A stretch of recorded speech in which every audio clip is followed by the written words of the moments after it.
All right, we are live on Facebook with another CE National Digital Lab. Man, I'm so glad that you're tuning in. If you've pressed play on this video, thank you for doing so. And if you're joining us live on Facebook, we are so delighted to have you as a part of this conversation. CE National Digital Labs exists for people who are in ministry. We want to be a resource to you. It is a free resource to you as part of our partnership with local churches. Because we want to help every believer everywhere live on mission for the cause of Christ. And so we're excited to be talking today with Dan Gregory and Greg Foote, two pastors at the Grace Church in Norton, Ohio. And I'll be introducing them here a little bit more. But our context today is talking about the youth pastor and pastor, senior pastor relationship. Oftentimes in our world today, we see the average length of tenure of a youth pastor is still, I looked it up even recently, it's around 18 months. It's less than 3 years, which if you think about it means the average high school student is going to have more than one youth pastor even during their 4 years of high school. And that's sad. That's heartbreaking for those students when you think about it. And even when you multiply that out through their middle school years, that they'll have multiple youth pastors, youth leaders. And so a big part, research shows this. I don't care where you go to find the information, but research shows that many times the relational dynamic between a youth pastor and a lead pastor is one of the top reasons that a youth pastor will leave their tenure, leave their church. And so we at CE National, we want to engage in that conversation. And today we've got a lead pastor, a campus pastor, Dan Gregory, and then Greg is the pastor of family ministries. And so they're going to share with us today about their relationship. And they've worked together for a good number of years. And so guys, thank you so much for joining me today. If you don't know me, my name is Eric Miller. I'm the director of ministry operations with CE National. I myself was a youth pastor in Frederick, Maryland for well over 15 years and had a wonderful relationship with my lead pastor, same lead pastor. And so I'm excited to interview you guys and hear kind of your story and how we can encourage these, both a lead pastor or a youth pastor who are working together. So Dan, why don't you start off, kind of introduce yourself. I know you and your wife, Jennifer, have, you said 3 kids and 2 grandkids, super fun. Yeah. Excited to have you on. Kind of fill us in. What's your role within the church there? How long you've been on staff, and even how God led you to the position that you're in there with Grace Church. Yeah, sure. I'd be happy to do that. And thanks for having us. It's a privilege. Thanks for what you do. I've been here at Norton for, I guess it'll be 12 going on 13 years. And we came from in Indiana, where my wife and I were part of like replanting a church. And so when Jeff Bogue called us, we came here, and we are I'm the campus pastor here at the Norton campus. So what that means in our system is, for those that may not be familiar with it, I'm the lead pastor of the campus here. And it's been a pleasure to be here. One of the reasons that I came here was just, as I talked with Jeff, was the vision for multiplying leaders, young leaders. And that is what our heart was. That's what the vision was. And so it's been a real joy and a pleasure to be here. I've loved every minute of it. That's awesome. Greg, what about you? How long have you been in your role there, and kind of even how God led you to the position and what the context is? Yeah, so I've been here 10 years. I came here, I was at a church in Ashland, Ohio for 6.5 years before that in the youth pastor role. And then I came up here and as a pastor of student ministries. And so worked with families and students during that time. My wife and I, Shannon, we have 2 kids. And so when our kids first came up here, they were preschool. Now they're both middle school. So they are in the ministry with us. And so that's exciting as well. But so I think it was 3 years ago, I transitioned from student ministry to a family ministry. So now I oversee both our children's ministry as well as high school students and the young adults. And just like Dan said, I love every minute what I get to do. It's never dull, but we have a good time together for sure. Yeah, it's been awesome for me, kind of just watching you guys from afar and seeing how God has been at work there in the Norton campus. And a lot of people don't know that within the Grace churches of Greater Akron, you guys are actually the first church to exist in that network, with Bob Combs and then with Jeff. And so it's been really cool to see how God has done some great things. The church is growing. I know I have family who attend. And so it's just been fun to see all the ways that God has used you guys. But I think it's awesome that the two of you have worked together for now a decade. That's a huge deal, especially in the lifespan of a youth pastor. And so that's to be celebrated. That's to be praised and rejoice over. And so hopefully, you guys can continue that context and the connection and working together well into the future. So thank you guys for joining. So really, I'd love to know, like, as you guys started out working together, Dan, it sounds like you came on staff a couple years here before Greg joined. What were some of the things that you focused on? Maybe what steps did you take to help build that relationship, to get to know each other at the beginning, and then even share with us what are some things that you've done to keep that connection over all these years you've worked together? Yeah, I mean, happy to kind of share the things that come to my mind. I remember sitting with Greg in a Bob Evans, right? And we were talking about dreaming together of what might be. He was a youth pastor. And it became pretty apparent to me quickly, I wanted to hire a younger team. I wanted to hire men of character who loved Jesus, guys that I could trust, but I could also sit around and there was a chemistry. So one of the things that I was very passionate about is maybe my personality or my style. I want to lead as a team. I don't want somebody that I'm going to hire, give them something to do, and then they are kind of siloed off. They're in their lane. So somebody who could help drive the vision, the heartbeat, the direction of the campus. And so it became apparent to me rather quickly that Greg was that kind of individual. I enjoy the relationship I have with Greg. He isn't just a person on staff. What's interesting about Greg is he's been the youth pastor for all three of my children. And so we're not just campus pastor and staff pastor. He literally mentored and coached my kids as they went through. And so I have great admiration for Greg. I would say that we share a common heartbeat. And so when I was interviewing, I have a belief that I think, Eric, that it's easier to fire somebody before you hire them. And so I spent a lot of time wanting to make sure that this was somebody that's going to fit the team, that shares the heartbeat, that I'm going to be able to trust. And Greg is and has been all of that. He has the heartbeat.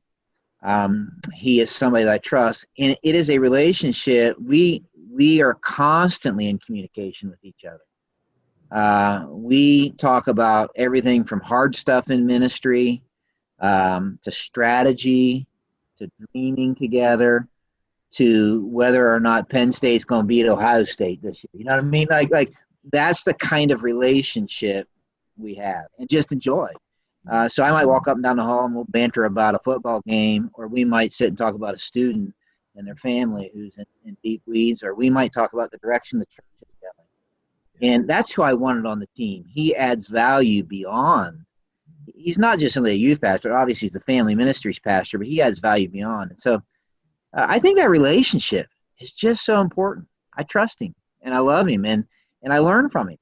To be honest with you, I learn lots from him. He has a lot that he's taught me he probably didn't even realize. So those are the things that come to my mind. I would say this, and then you can take it wherever you want. I know when I was looking for a person to lead our student ministries, I wasn't simply looking for somebody who could be a rock star with students. I wanted somebody who, one, I could trust, who took serious the vision of the church, and who could relate with adults as well, the parents. Mm-hmm. And Greg, hands down, was that. And so that's been fun to be a part of that. That's awesome. That's very fun.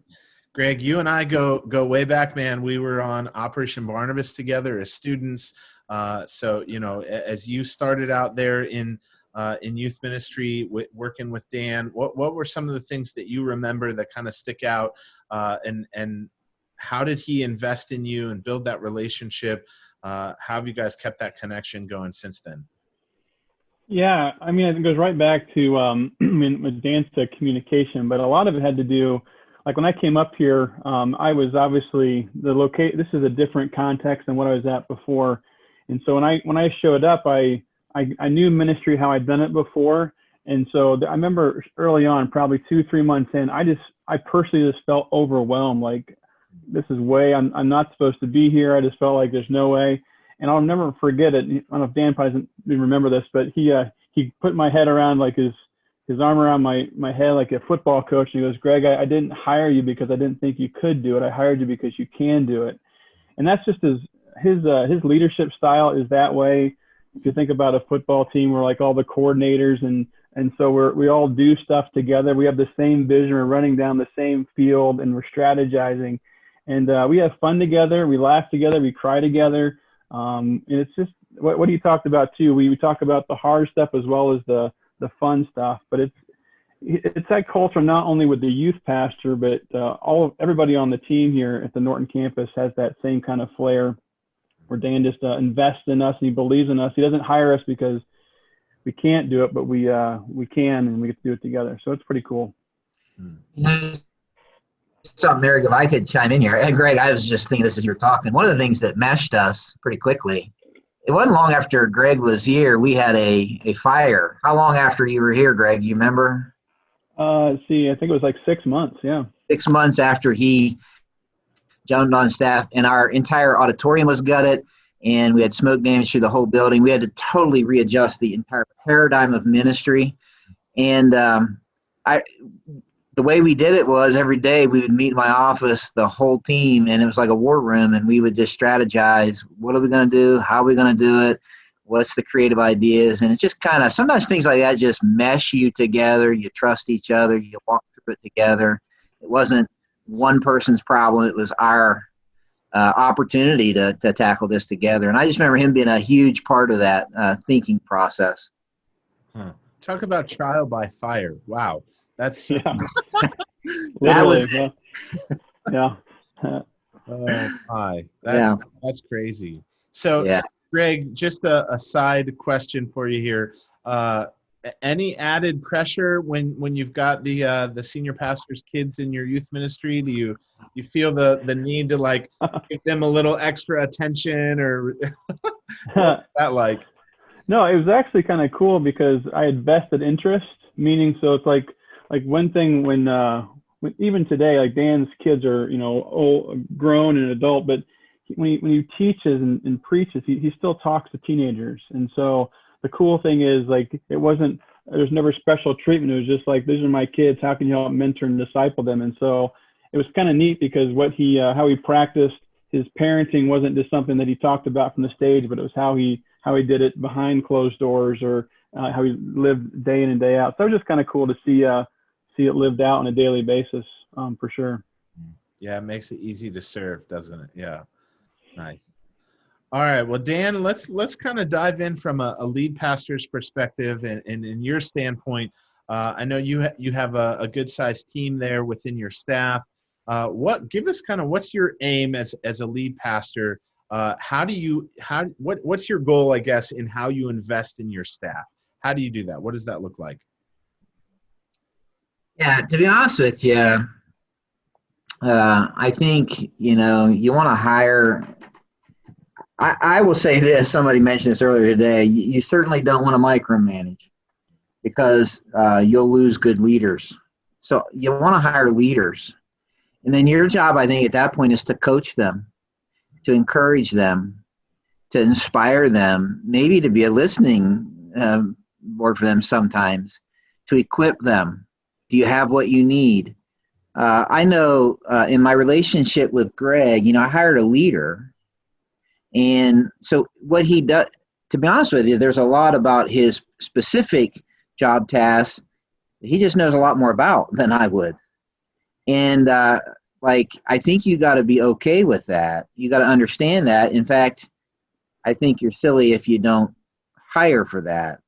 But hopefully there's things I can give to him, whether it be courage in a situation. Maybe he'll get in a counseling situation where he's like, help. Sometimes it's maybe inspiring him to push further than he thought, to dream more than he believed. Like, he now is our pastor of family ministries. And so when I first met him, he was overseeing this youth group, and I think your job is to help them that way. I think if at any point it becomes turf, territorial, or competitive, it's going to erode. I honestly love it. I love it when he succeeds. When people come to me and say, man, Pastor Greg, I'm like, there's a part of me, I don't know if maybe I'm just getting older. I don't know. You feel like, but whether it be you're excited for them, proud, this joy you have, I think that's part of your job. Sometimes you got to challenge them. It's not like, Greg in his ministry here hasn't hit times there's like, oh, Dan, we can't push through this ceiling, or Dan, and so you challenge them. And so I think that's part of it. One of the things that I think is you also want to be concerned. Greg is not just, I don't look at Greg as just a pastor on staff here. He's a husband and a father. And so his family's part of this team as well. And I think that's part of my job, to be honest with you. One of the things I do that early on I learned the value of, in Greg's situation comes to my mind, is at least once a year I do an evaluation where I have the spouse sit in. And I remember asking his wife a question. I said, you know him better than me. How can I best encourage and coach him? And I won't share here, but I remember her answer to me. And I've never forgotten that. It helped me know Greg. My goal was to pursue understanding Greg so that I could, in wisdom, help push him in a better way, help encourage him better. So I feel that. I feel like my job is to help him as a man, a husband, a father, as a pastor on staff. So that's kind of my perspective, I think, with these guys. I don't say this often to them, but they know it. I think sometimes pastors that are leading a campus, you think to yourself, I always got to be the smartest guy in the room and all that. And I think the opposite. I think you got to coach a lot of really gifted leaders that might know more than you about certain things, but your job is to encourage them beyond where maybe they're at, where they thought they could go. I really believe that. That's really good, Dan. I love that too. In your yearly evaluation, including their spouse, that's really smart. Yeah, to know that. So as you're investing in your other pastors, your other staff, maybe your key leaders, like you're talking about there with the people that your goal is to equip and coach and encourage. What does that look like for you from a time standpoint, week to week, or maybe even month to month, with the other key members of your team? Kind of speak into that for maybe some other lead pastors who are watching this and wondering how do I do that? Yeah, I think you're wise asking that question to whoever you get on here, because I remember when I was a solo pastor in Columbia City, thinking to myself, I wonder how other people's weeks look. I wonder if I'm doing this right? So sometimes it's nice just to hear how, it doesn't mean it's the right way or the wrong way, it's just how somebody does it. And so, with my team, so I have the privilege of having a team right now. And so once a week, I meet in a staff meeting once a week with just the pastors of my team. And so that's a very confidential meeting where we say, hey, are there ways we can help each other, some issues you're dealing with that we can talk about, pray about, whatever. Greg and I have every month a just he and I meeting, and I have that with all of my pastoral director, all the team. And so that is just for us to, I love to know about them personally. I love to know ministry. It's kind of like a dashboard. Let's go through it one at a time. How are you as a husband, a dad? Tell me about your kids. What's going on in the ministry? Are there any red lights? What can we do to kind of add value? So I spend time with all of them that way, in a one-on-one setting. And then I think, on our team anyways, there's the up and down the hall. So we have a setup where we'll pop in. And I want my team to know their priority. So if Greg is like, I need to talk to you soon, just text me. And it's like, okay, we're going to move it and figure it out. Or call me, or let's do that. And so the team has to know their priority as you coach them, I think. Because the truth is, when I sit with Greg, there's hundreds of people that he impacts. Yeah. And so for me to say, hey, I'll get to that next month or whatever. So, then once a month we do an all staff meeting and things like that. Greg also is part of some planning sessions with me. So he's taken one of the things he is part of is the interns and residents. He and I will meet at times about that. And so that's off of the once a month meeting.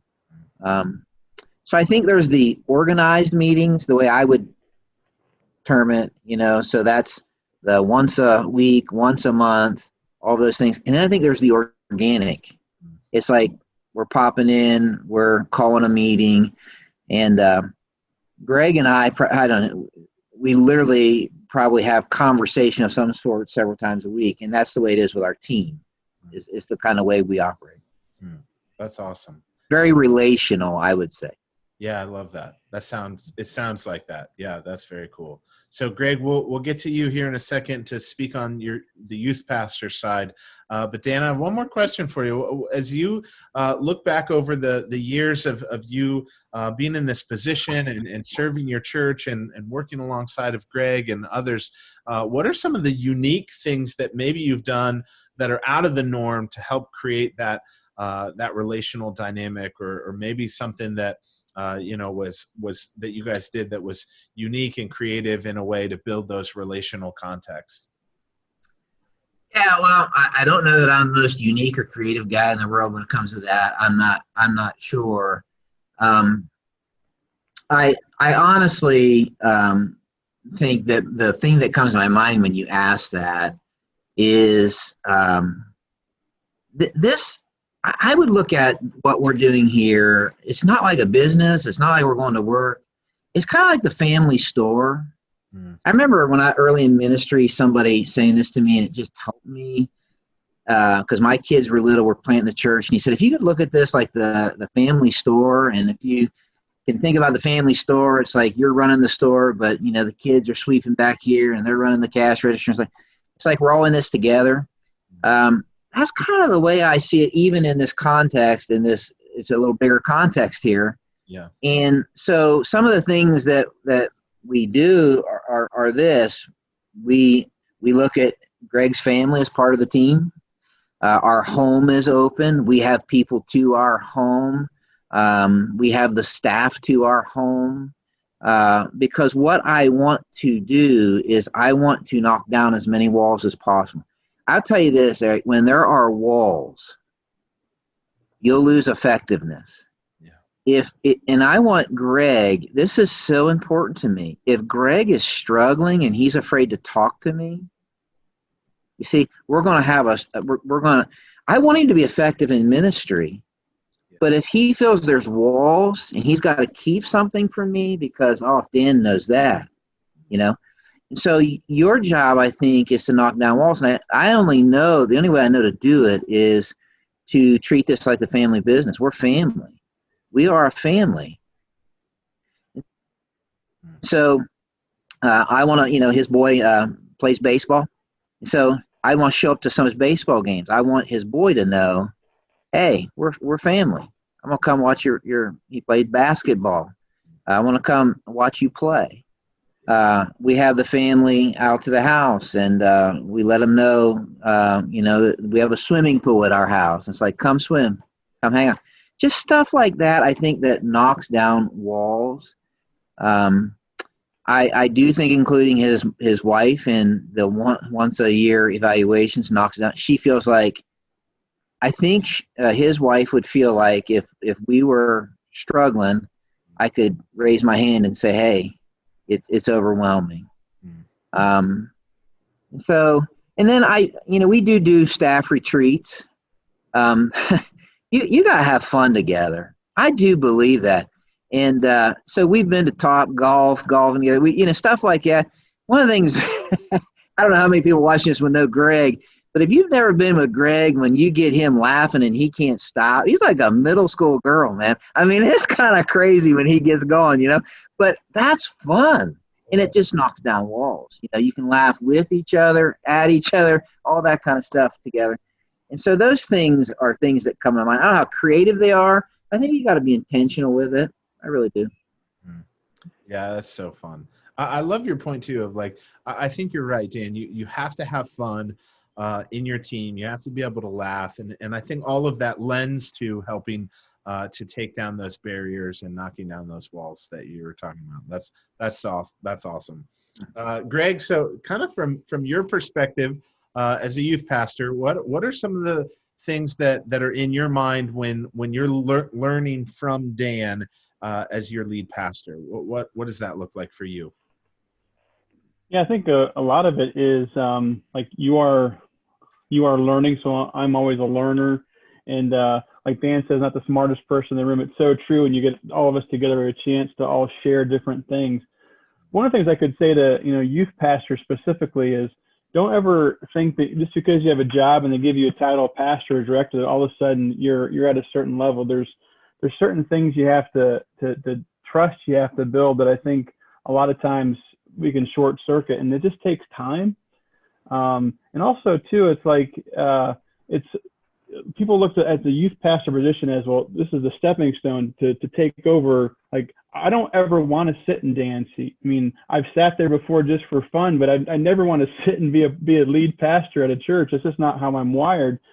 But a lot of times youth pastors can come in and be like, well, I know more than he does, or I can do it better. It's like, that's the whole wrong perspective. And so I just think leading from the second chair, learning who Dan is, how he works, how he interacts. And I take a lot of his leadership style, even how I lead, because I have a chance to lead a team of interns and others and my youth staff, and just to kind of take that same kind of concept that way. But I think a lot of it is just being open to learning and being humble enough to realize that I'm not the smartest. I need to always learn what's next.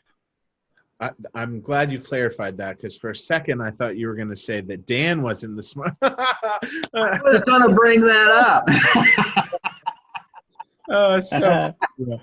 No, I love it. I love it. Greg, kind of share it with us. What are some things you've done to be creative in finding ways to spend time with Dan? Where maybe, I love, Dan, even what you were saying of like, hey, I want there not to be walls. And so if you need me, come into the office and let's talk, or send me a text message. But Greg, for you, maybe what are some unique things that are outside of the normal ministry scope that you've gone out of your way maybe to spend time with Dan? Yeah, so one of the so like Dan said, like all of his kids were involved in sports. And so one of the things that I still love to do is go and watch students play sports, and his kids all played different sports. He had a couple of football players, and his daughter played volleyball for a handful of years and did some cross country. And so just going to where his kids were at, and so having a chance to interact with him and Jennifer there, and we'd talk football and the life and stuff like that. But one of the cool things with Dan, like he even said, like he's got a lot on his plate, but if I ever would need him, I can call him, and if he's available, he'll answer the call. And if he can't talk right away, he'll be like, can I call you back at this time, or text me a time we can discuss. And so, not saying that it's always drop everything and talk to his staff, but I just like how available he is. Obviously I respect this time. I'm not just calling him and be like, hey, how you doing? And all that, but I think that's really cool that he cares enough about his team to invest in us that way. Yeah. Yeah. I think it's important for youth pastors to understand that, you can take an initiative with your relationship with your lead pastor. Sometimes we see, and Greg, you and I know this, I'm sure we've maybe even talked about this before, but you see a youth pastor who's right out of college and they're just getting started and they're afraid to approach their senior pastor with anything because they think they're too busy or they don't want to spend time with me or they don't want to invest in me. And so maybe sometimes it's just as simple as, hey, go into a sporting event, or saying, hey, can we go get coffee or share a meal together? I'd like to invest in you and learn from you. And so all of that is very important. So thank you for sharing that in your perspective. Greg, as you also are thinking about your ministry scope and your leadership and the people that are the ministry that you've been able to build under you within now family ministry and the youth ministry, what are some of the things that you're mindful that you've learned maybe directly from Dan and his leadership? You kind of started to mention that a minute ago. Expound on that a little bit. I mean, I think it's the same kind of thing. It's always being available, regular communication, realizing that, my door's always open. Even if it's physically closed, it's literally always open. You can call, text, if I can't get to you right away, I'll get to you as soon as I can. But like Dan's perspective, my influence is over hundreds of people. It's the same with my team. It's like they're influencing families. I had a situation a couple weeks ago where I had an intern. I said, hey, why don't you contact these names? And it wasn't just like contacting names. It's an opportunity to have them invest in hundreds of families. And so it's kind of neat to be able to work through that with them. It's those kind of things. It's just always, we have fun together. We laugh together. We grab a burrito together, whatever it is, but we just we have a good time. And I may or may not laugh a lot when I'm with my team. That's awesome. Oh my. So as you guys think about this dynamic and the context between having a healthy working relationship within ministry, $1 million question here. Why do you think that's so important? Why having the healthy relationship is so important? Yeah. Yep. But I can answer that succinctly and then elaborate maybe, because I think it turns the lights bright on Jesus. I think if Greg and I didn't have a healthy relationship, and yet we're calling people to this gospel-centered, Christ-like kind of life, it's like that's weird. Maybe even I could go further and say it's hypocritical. I think it's so important because Satan wants to look for any edge. If Greg and I ever have conflict, you deal with it quickly. The relationship matters way more than the conflict. If you let any room for it to grow, it will sow seeds of distrust. So the relationship's important because we're brothers. That's first and foremost what we are. And we're leading together as brothers. I think often what Paul said, when he says we're going to contend as one man for the gospel. Sometimes I think, you've been around long enough, Eric, this, and Greg's been around long enough in this. Some people get in ministry, and really the things that cause discontent in them is they're not getting enough attention, or they're not getting enough of the kudos, or they're not getting enough of the... When you don't have healthy relationships, you, instead of cooperating, you begin competing. And the fact of the matter is you begin competing because you want to be the big deal, but when you cooperate, you want to make Jesus the big deal. And I honestly think that the effectiveness at doing that has everything to do with the wheels of the relationship. So that means, Greg said something earlier that made me think this can't happen if there's not mutual trust and mutual respect. I like what you were encouraging people to do, Eric. it's not just one way. Like, I try to compliment him and encourage him.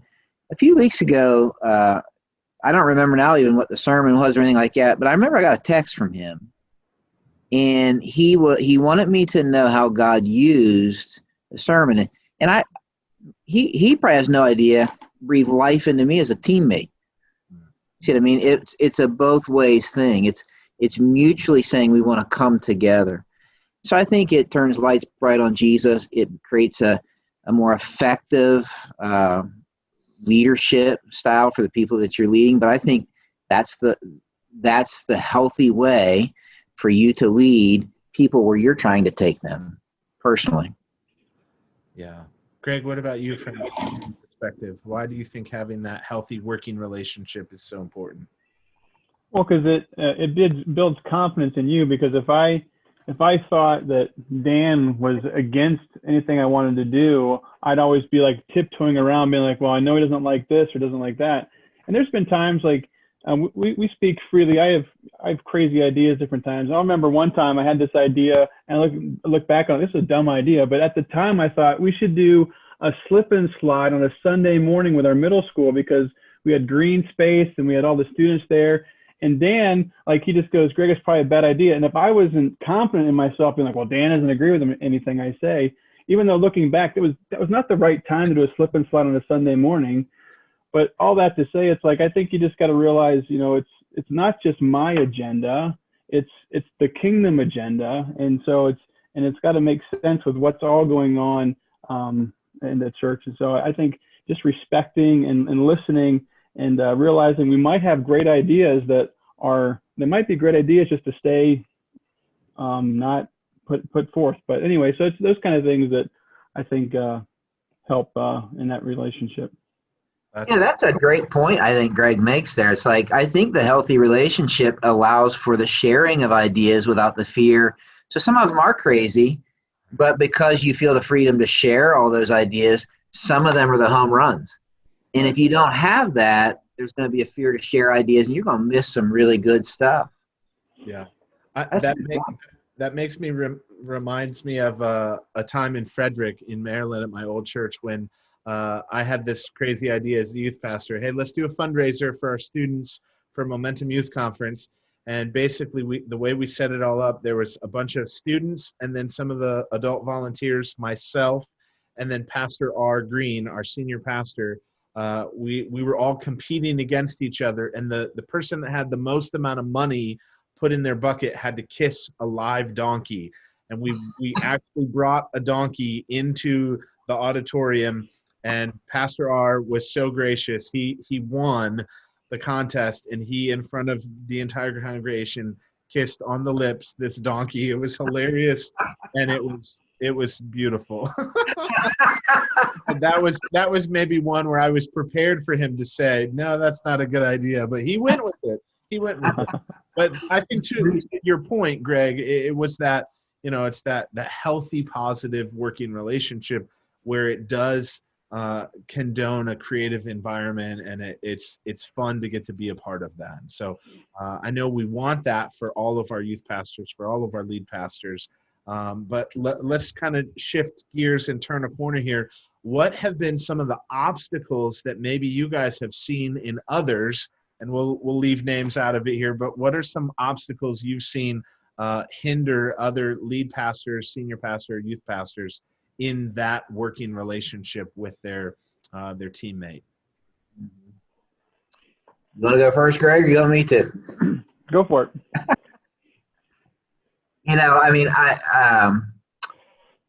I think what can happen is I think egos get in the way, can be a problem.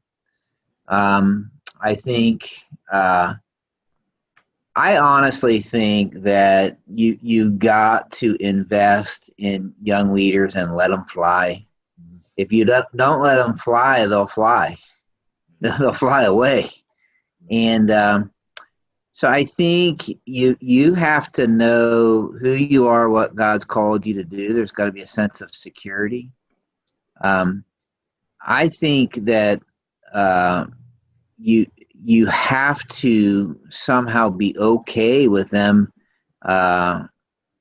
flying, and for it to not be something you have to micromanage. You know, you have to be okay even walking them through some of their failures. They're going to try things and fail. Hey, I've tried tons of things and failed. Why would I want Greg to be afraid of failure when the guy leading the team has failed tons of times, and God has grown me through that? When you ask the question, the first things that come to my mind, I think egos, pride are tricky. And our pride makes us defensive. Our pride makes us want somehow to draw attention to ourselves. Our pride wants us to get credit for everything. Our pride wants to control. And we can call it whatever. But at the end of the day, if we really look at it, a lot of times our pride's tricky. And I think when we realize that's what it is and just call it what it is, it breaks down relationship. The other thing I thought is this, and I'll let Greg just finish. I think, why would you hire a team that you don't want to build a relationship with? I'm not sure why you would do that, personally. And so if I'm going to build a relationship with you, then we're going to work together and cooperate. And if there's conflict, if Greg and I have conflict, let's say today we had some conflict, I'm not going to let grass grow. I'm gonna go. I want to make sure our relationship is okay. We might disagree on the direction we should go, and we've disagreed on things, and you do it behind closed doors and whatever, but the relationship, you cannot, because walls will start to build, doubt will start to build. You'll begin to over amplify things in your mind, and monsters grow. And I don't want any of that. I love Greg and trust Greg. And if we disagree, have a problem, then let's deal with it. Let's talk about it, because you matter to me. I don't know why you would not want to do that if you have a relationship. So those are the quick response to what you were saying. That's good. Yeah, Greg. Yeah, I think the big thing is a lot of times lead pastors, senior pastors maybe forget like where a youth pastor is coming from, especially if you hire somebody right out of college or right out of seminary. It's like they don't have the experience. And so what Dan said, it's like you got to understand where they're coming from. If they're coming right out of school, they're newly married, and usually the youth pastor role, you're taking trips all the time. You're always away from home. And so it's like you have to remember, like, helping coach them, because this is their first time they've ever been in ministry. So it's like saying, what are some disciplines you can put in place to help balance your schedule so you're not always away, you're spending time with your family. But I think where a lot of things start to rub, it's like, well, I was at this conference, and then a senior pastor expects you to be at the meeting that Monday morning. Well, it's like they weren't on vacation for this last week. And so all that to say, like, Dan has been very understanding with like all that stuff. Like if there's a retreat or conference, he's always like, Greg, you need to redeem that time that you're away from your family. What are some ways that you can do that? So I think a big thing is seek to understand what's going on in the youth pastor's mind, not taking over and micromanaging, because that adversary effect, that's even harder. But just to say, what are some ways that you can help understand and then help coach them? And like we talked about before, it's like if you have the relationship with someone, you know how they work, you know their strengths, you know their love languages, how they tick, and then when you know them, you help coach them to become the best leader they can be. Yeah. I think that's so good. I love what you guys are saying here. And I think that's so good to think through what are maybe the obstacles that are affecting, for those of you who are watching, that might be affecting you and your relationship with your lead pastor, your youth pastor, because pride, arrogance, that negative competitiveness, that's all part of our DNA as human beings, and that may creep in there.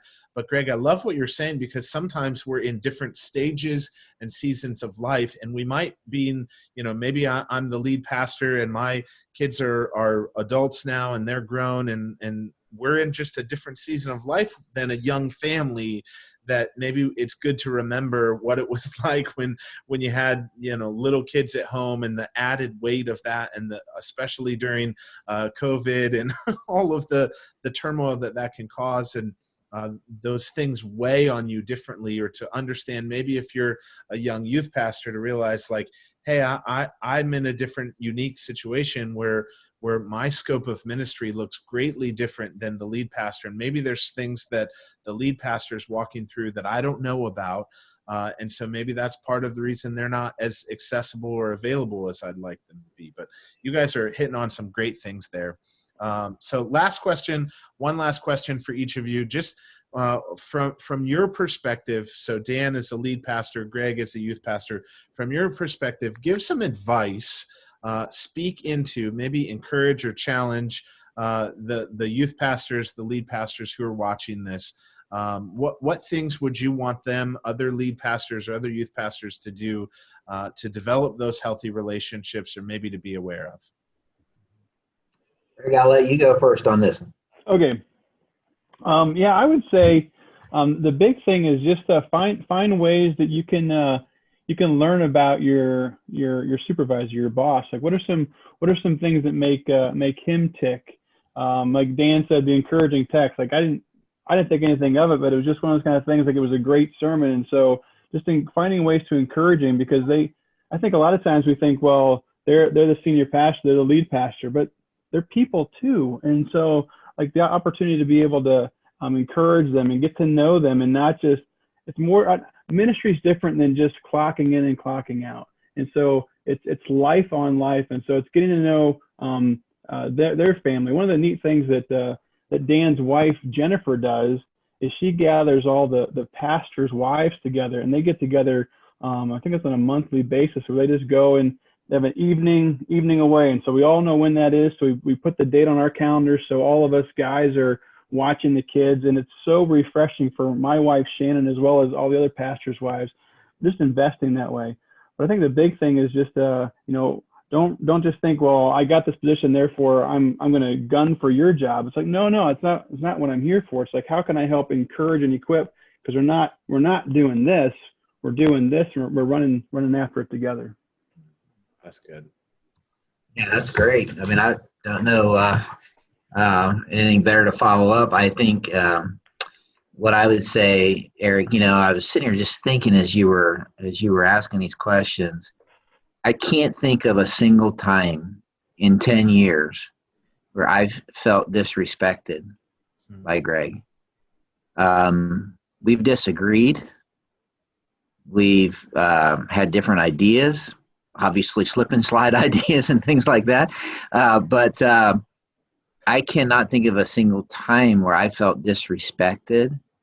I think it's a symbiotic relationship. I think youth pastors, student ministry pastors, to be able to support, as he said, to respect, and senior pastors to be able to do the exact same.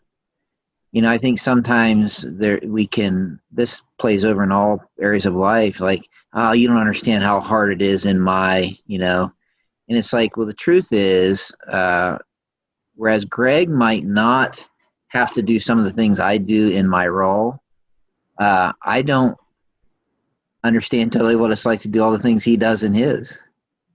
And I think when you understand that and say, hey, I want to understand that and be helpful to that, and it's not like this is harder, this is whatever. I've never felt disrespected. I've always felt like there's an understanding.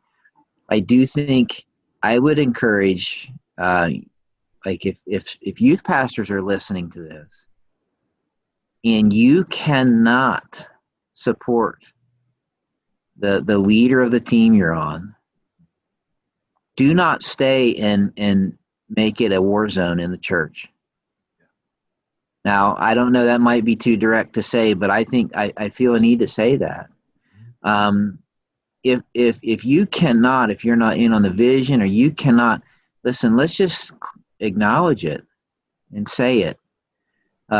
Don't shed blood in the church over this. And so, but I would say to senior pastors, campus pastors, don't miss the value of pouring into young leaders, and let them fly and trust them a little bit. And if they fail, like you did, love them and lead them, and then love them, lead them, love them. And that to me is the coolest thing, to see these young guys taking off. I mean, the more Greg talks, the older I feel, because he said, "Oh, his kids are old," and all that, and it's true. And I would say to anybody listening, you're gonna be amazed at how quick this thing goes. Don't waste your time, turf wars. Don't waste your time, man. We have little time to make much of Jesus here, and I would say do everything you can to foster that relationship. Wow, you guys, this is amazing. I'm so grateful to be a part of this conversation, and I trust that for our viewers that this has been an encouragement to them as well, and hopefully challenging, thought-provoking. Maybe there's something that as you've been watching this, the Holy Spirit has just been plucking away at your heart on that you need to be obedient to. And so maybe it's picking up the phone and calling your teammate. Maybe it's saying, "Hey, let's get together for coffee. We need to have a conversation." Or maybe there's a way you need to encourage them. So be mindful of that. Be obedient to whatever it is that God's laying on your heart. Dan, would you just close us in a word of prayer and pray for our viewers who are watching this, and maybe that those specifically they're longing for that relationship, but they're desperate for it. I'd love to. Yeah. Lord, I love you. I thank you so much that you love us. God, I thank you that we get a chance to be a part of what you're doing. I don't know the stories of all those that might be watching or listening to this at some point in time, but I thank you that we have the privilege to have this conversation. And God, I pray some of them might be struggling, and so I pray, God, that you would help them in their struggle to trust you, to pursue understanding in a way that would lead to wisdom. I pray where there might be fractured relationships, there would be reconciliation and restoration that would give traction to the gospel and ministry. God, I pray where there might be relationships of mistrust, that there would be efforts and initiatives to build trust. God, my guess is there's probably some lonely guys watching this. So God, I pray for camaraderie and companionship. I pray for young leaders to be developed. I pray for older leaders to have the joy of investing in younger leaders. God, I pray that there would be this symbiotic relationship that would begin to take place so that lights would turn really bright on Christ. God, I pray that you would help us as we work together to seek to understand before always demanding to be understood. And I pray that we would do so for the effectiveness of the gospel and the glory of God. God, I want to say thank you for Greg. I thank you that we get a chance to be on the same team together. Thank you for Eric and this forum. And God, I pray that you'd use this to bless others. I pray this in Jesus' name. Amen. Amen.